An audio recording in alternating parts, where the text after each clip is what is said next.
We've got a lot to talk about in today's edition of the Red Sox Rundown, but the biggest story of the day, could Walker Buehler be on the trade block? Jeff Passan named Walker Buehler as the best player potentially available for the Red Sox in his early trade deadline preview. We're going to break that down today. I'm going to let you know if I think that it makes sense or not. But before we do that, through the good and through the bad, we have videos for you. I know this season has been far from ideal, but every single day we are showing up with new videos for you. And we're going to be your one-stop shop for the 2025 MLB Trade Deadline, the 2025 MLB Draft, and hopefully if they make a playoff run, we're going to be your one-stop shop for the playoffs as well. We are 15 subscribers away from our next goal of 2,100 subscribers. Hit that sub button if you haven't already. Let's get into today's video.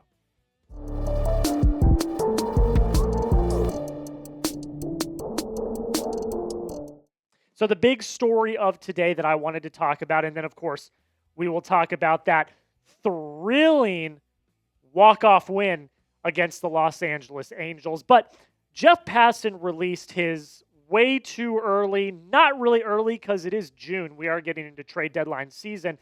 Trade deadline preview for every single team. And he had different categories of, definitely going to be traded to, could be traded to, we'll see. And he named Walker Buehler as the best player potentially available for the Red Sox. I actually find that kind of interesting and something we're going to talk about today. But first, here's what Jeff Passan had to say about the Red Sox in general. The Red Sox shouldn't be under 500. Regardless of the wounds, both external and self-inflicted, they are replete with enough talent to secure an AL playoff spot. If the ugliness continues, though, turning an eye toward 2026 is on the table. Passan is not wrong whatsoever. Number one, this team should not be a 500 team, or worse than 500 team.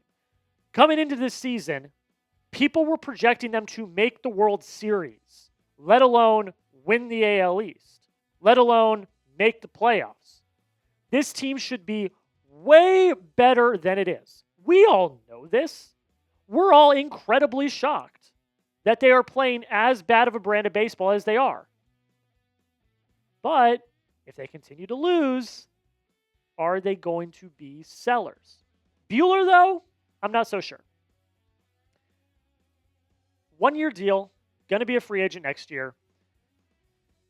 I do get the sentiment for selling high, but it does beg the question of, is it worth it?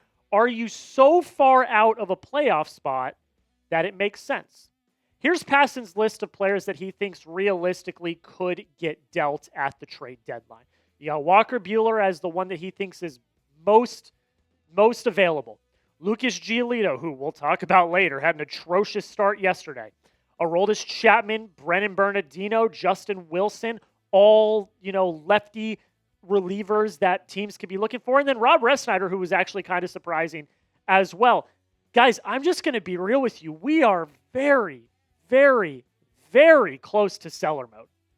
I mean, I've said this time and time again, and this is my take on the entire Red Sox situation. You're going to know at the end of next weekend, I think, you're going to know if you are a buyer or a seller at the deadline. You currently sit at the time of recording this.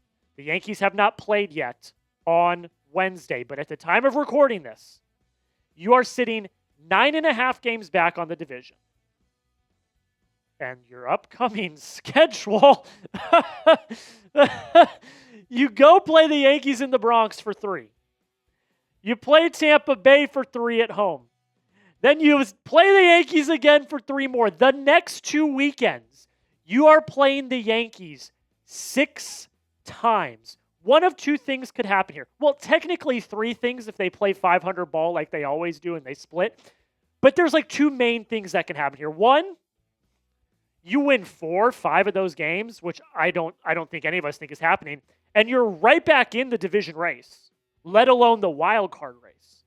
Or, God forbid you get swept in both series or you lose 5 of 6, your season's cooked.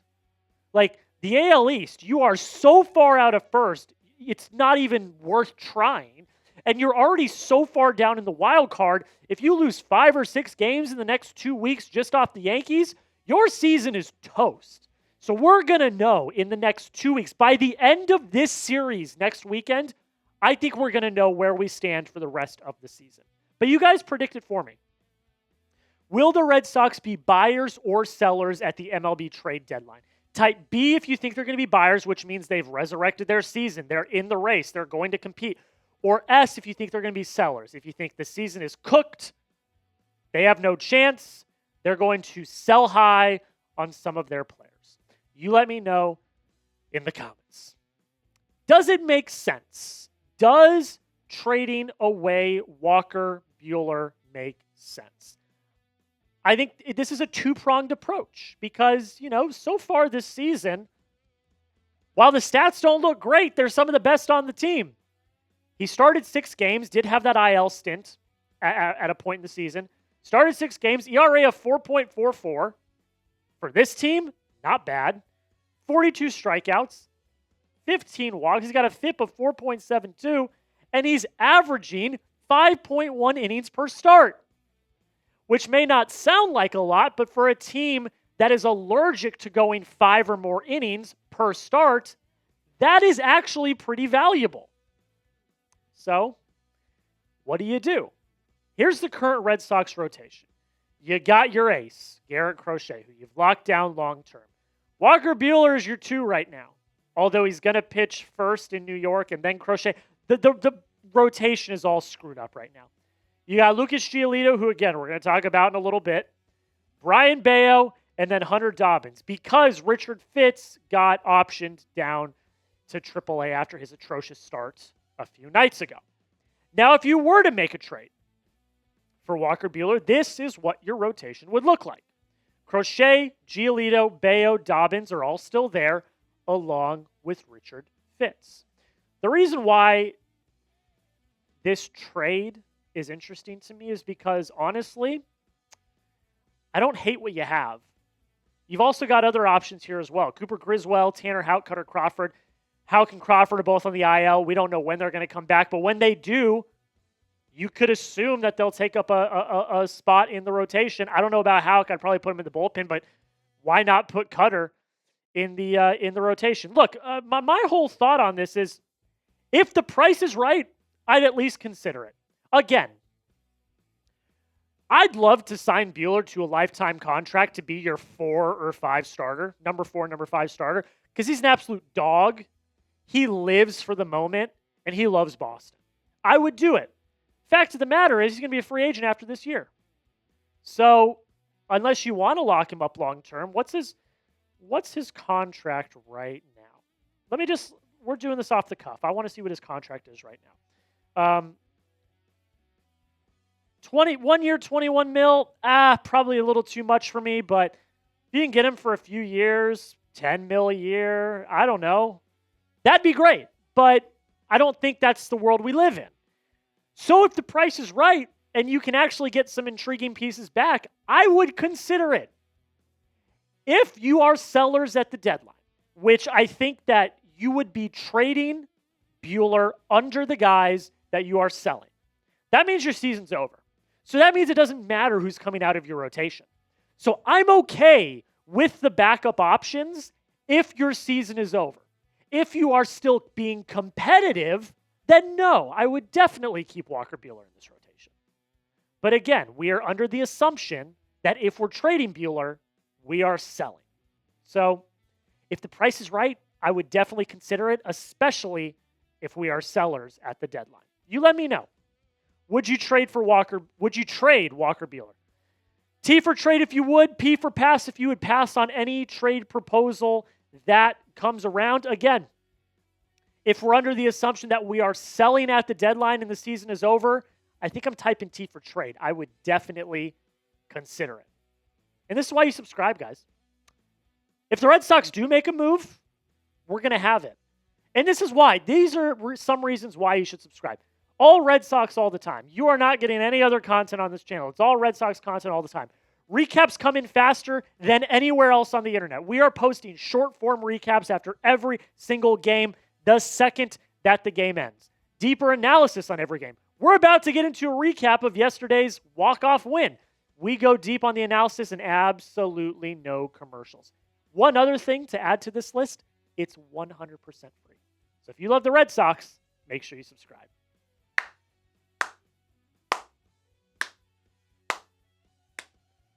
If there are kids in the room, I apologize for the upcoming swear word.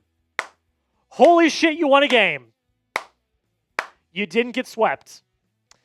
Red Sox win 11-9 over the Los Angeles Angels. You do not get swept. Praise the Lord, you didn't get swept to the god-awful Los Angeles Angels. Walk-off thriller. An absolute disgusting game to watch, by the way. But yeah, here are my thoughts on the game. First things first, what the hell are we doing? The game hadn't even started yet, and we've got our first base coach fighting with Angels players and coaches before the game. If the vibes weren't bad enough after losing an extra innings the night before, you've got your first base coach getting in the face of, I believe, that starter, Tyler Anderson, who you faced, 2 nights ago? What are we doing? This team is a joke. I don't care that they won. This team is a joke, and this is another thing to add to the list of jokes with this team. Corey, you got to reel it in, my guy. I'm going to defend you till I'm blue in the face, but this can't happen. Brutal way to start the game. You know what else was brutal today? Lucas Giolito starts the game, 5 pitches. 5 pitches into the game, the Angels have already scored a run. And I was like, oh boy, it's going to be a long day. And for Lucas Giolito, while the day ended rather quickly for him, it sure as hell felt like a long day. Here's Giolito's line. 1 2/3 innings pitched, 8 hits, 1 walk, 7 earned runs, 1 K. Bad. Bad. Your pitching in general today was just not good. But Giolito, I keep saying this. To quote Tony Maz of 98.5 The Sports Hub, local Boston sports radio, your momentum is only as good as your next starting pitcher in baseball. And if your next starting pitcher can't figure it the hell out, that momentum that you gained from the night before is instantly gone. And here's the thing is the Red Sox didn't have any momentum because they lost the last 2 games. So build some momentum. But that did not happen today. And Lucas Giolito, he said, I got to be better. Yeah, damn right you got to be better. Because it ain't cutting it. And the rotation behind Crochet is not cutting it. We know this. However, the offense rallied really well today. I believe Red Seat Radio, great channel if you guys don't check him out. He was live tweeting the game today as well, and he said, we are in a horrible cycle. If we forget to pitch, we know how to hit. If we forget to hit, we know how to pitch. There's no such thing as a complete game for this team. You're either really good at one thing or you're really good at the other. It's not a two-way street. But the offense looked really good today. Sadan, walk-off, home run, 308 feet. The ball still hasn't landed. Absolute moonshot. They rallied, man. They kept putting their foot on the gas. You give up 4 runs in the first. You put up 5 in the bottom of the first. I mean, they continued to rally. They continued to go. But at the end of the day, my biggest issue is the bullpen and the pitching let you down. Now, I get that the bullpen only gave up 2 runs. And I know people are going to say, Jack, they only gave up 2 runs. What are you talking about? Those runs always were responding to the Red Sox either tying up the game or taking a lead. You would get a little bit of momentum offensively. You would either tie up the game or you would take the lead, and then the very next inning, the bullpen would give up a run. The pitching today in general, I say the bullpen, but it's just the pitching in general today let you down. The bullpen did enough to keep you alive, I guess, but it really was the offense today. You scored 11 runs. That should be enough. but you won on a walk-off in the ninth. So the pitching in general let you down today. We're on life support, folks. We really are. You got an off day today at the time you're watching this. I don't think any major moves happen today. As much as I would love for a Roman Anthony call-up, I don't think that's coming anytime soon. This weekend is critical. I don't know what the score of the Yankee game is going to be from the night before. But at the time of recording this, you're 9.5 back. You could be back down at 10 if the Yankees win tonight at the time of recording this. You got to do something. Because if you go into the Bronx and you get swept, your season's basically all but over. So we're on life support. I still have faith, but we'll see. They have to carry the momentum. Buehler has to come out tomorrow and absolutely shove. And then you got Crochet on Saturday, and then you got Dobbins on Sunday. I'll go to war with that trio, but they got to show up. Do the Red Sox make a move today before we get on out of here? Yes or no? I'm going to say yes. I would assume some sort of bullpen move gets made. Someone gets called up. Someone gets sent down. It's not going to be Roman Anthony. If it is, I'll be here with the short in a video, but I don't think that's going to happen. But you let me know yes or no, and let me know if they make a move. That's where we're going to end it today, guys. Thank you all so much for watching. I also do want to make a quick announcement. We're going to be live on Friday for the first game of the Red Sox-Yankees series. If you enjoyed our watch party a few weeks ago from Marcelo Meyer's MLB debut, we're going to be back in studio tomorrow for the first Yankee game of the season. We'll go through the emotions together. If it needs to be a therapy session, it'll be a therapy session. Nonetheless, we will be there. That is another reason why you should subscribe. So join the family today. I appreciate y'all. And until next time, go Sox.